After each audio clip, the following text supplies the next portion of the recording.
Assalamualaikum warahmatullahi wabarakatuh. Raditu billahi robba wa bil islami dina wa bi Muhammadin nabiyya wa rasula rabbi zidni ilma warzuqni fama. Amin ya rabbal alamin.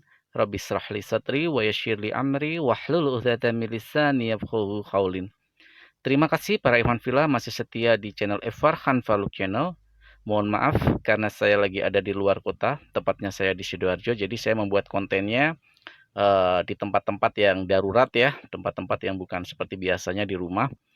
Saya kali ini akan membahas sebuah topik tentang makna kata kafir. Ya, makna kata kafir. Karena kata-kata ini sering disalahgunakan dan sering dikatakan bahwa umat Islam adalah umat yang anti toleransi dengan menggunakan istilah kafir kepada non-muslim. Harus kita pahami dulu, meletakkan sesuatu pada tempatnya. Artinya kita harus memahami makna kata kafir itu berdasarkan makna dari awal kata kafir itu sendiri. Kafir atau kufar atau kufaro atau kafaro artinya adalah menutup diri. Kalau kata menutup diri ini saja, bahkan di dalam sebuah hadis, petani itu juga kafir. Artinya, petani itu adalah pekerjaannya membuka lahan untuk bercocok tanam dan untuk mengairi, kadang-kadang air itu ditutup oleh petani supaya air itu tidak mengalir keluar lagi. Itu juga kafir, artinya menutup. Ya, menutup. Nah, kalau kita kaitkan dengan kata seperti ini, kata kafir seperti ini, artinya ketika umat Islam mengatakan selain Islam atau non-muslim adalah kafir, adalah mereka menutup diri dari ajaran Allah Subhanahu wa taala, Al-Qur'anul Karim, dan yang membawanya Nabi Allah Muhammad SAW. Ini adalah sebagai sebuah terminologi internal muslim. Dan sayangnya banyak orang-orang di luar muslim yang mengatakan bahwa ini adalah bentuk intoleransi dari kami sebagai umat muslim.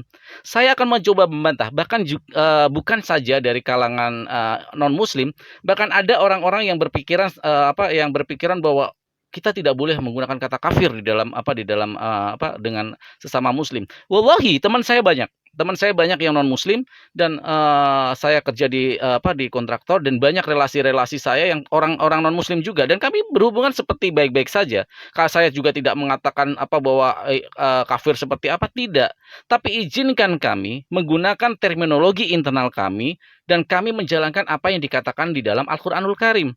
Karena makna kata kafir sendiri yang tadi saya bahas di depan adalah makna menutup.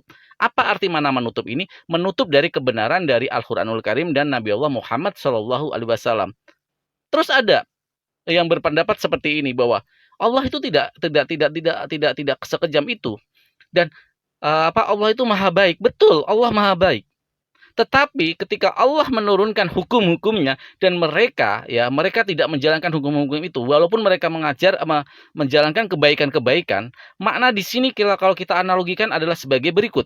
Saya kasih analogi yang mudah. Ketika Anda, sepintar apapun Anda, ketika Anda tidak mendaftar kepada sekolah di yayasan, salah satu yayasan contohnya, Anda walaupun pintar, Anda ikut belajar, Anda berada di luar kelas dan Anda merasa pintar, walaupun nilai Anda baik, Anda pintar, tetapi karena Anda tidak terdaftar di yayasan itu, di sekolah itu, apakah mungkin Anda akan mendapatkan ijazah dari sekolahan itu atau yayasan itu? Tentu tidak mungkin. Sepintar apapun Anda, sehebat apapun Anda, dalam semua mata pelajaran, dan Anda merasa bahwa nilai Anda paling baik, tetapi ketika Anda tidak mendaftar di sekolah tersebut, tentu Anda tidak akan mendapat ijazah kelulusan atau sebagai murid yang melaksanakan kewajibannya dengan baik, walaupun Anda pintar. Begitu juga di dalam Islam, Anda boleh melakukan kebaikan-kebaikan yang bersifat universal. Anda membantu orang, Anda bersikap baik, Anda bersedekah, tetapi ketika Anda di luar muslim, kami secara internal, pemahaman internal muslim, Anda tetap kafir karena Anda di luar dari konteks dari makna asyhadu alla ilaha illallah wa asyhadu anna muhammadar rasulullah. Itu adalah makna pendaftaran sebagai orang-orang muslim. Jadi jangan dikaitkan kata-kata kafir ini dengan sesuatu yang kejam, sesuatu seolah-olah muslim ini intoleransi. Kami muslim sangat luar biasa. Di dalam surat Al-Kafirun bahkan lakum dinukum waliyadin, bagiku agamaku dan bagimu agamamu. Artinya kami tidak mencampur adukan. Silakan kalian menjalankan akidah kalian, tapi izinkan kami sebagai muslim juga menggunakan terminologi internal kami, karena kami juga menghargai kalian. Mengatakan kata kafir itu bukan suatu kejahatan.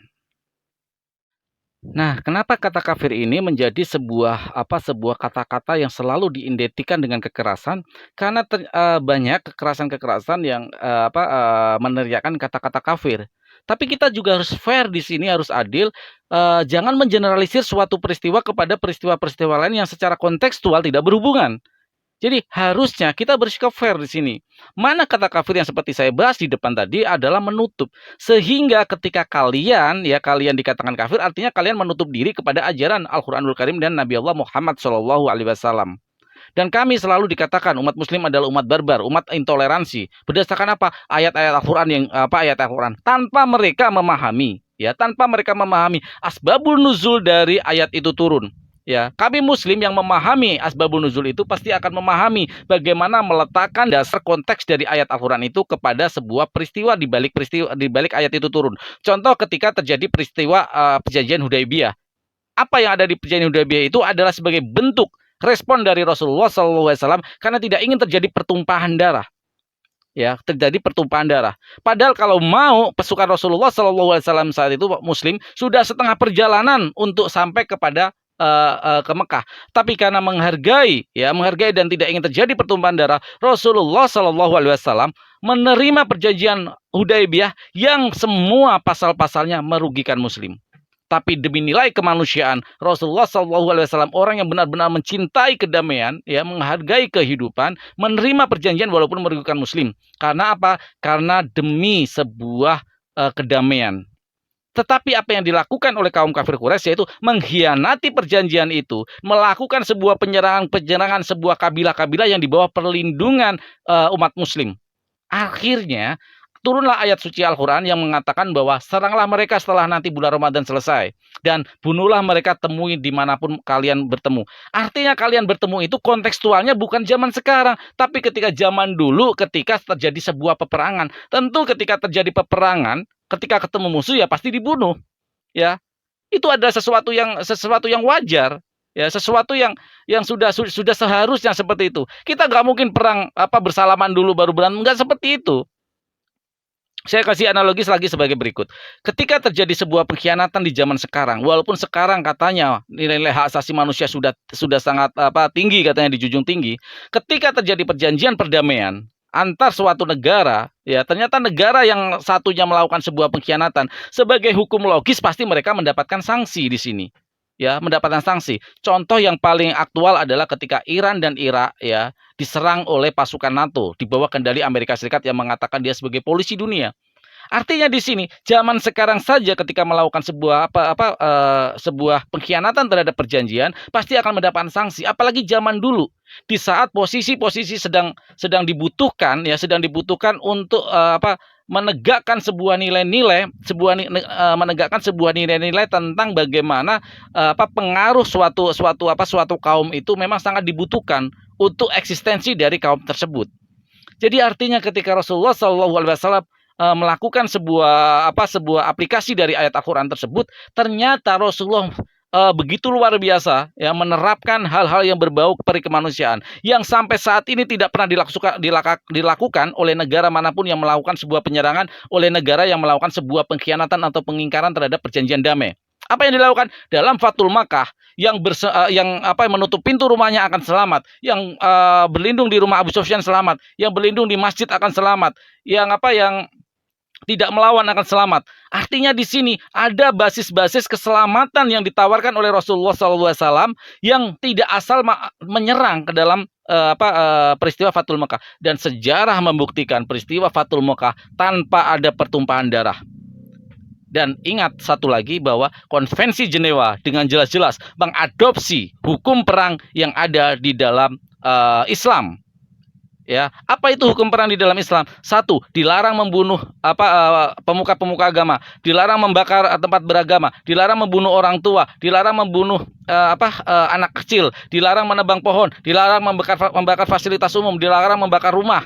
Bayangin seperti ini. Inilah hukum-hukum di dalam perang Islam, yaitu perang yang benar-benar untuk menegakkan agama Allah tanpa melakukan sebuah kerusakan apapun yang tidak ada korelasinya dengan perang. Itu yang mau saya jelaskan. Terima kasih para Evan Villa yang masih setia di Evan Faruk. Wabil taufik walidayah. Wassalamualaikum warahmatullahi wabarakatuh.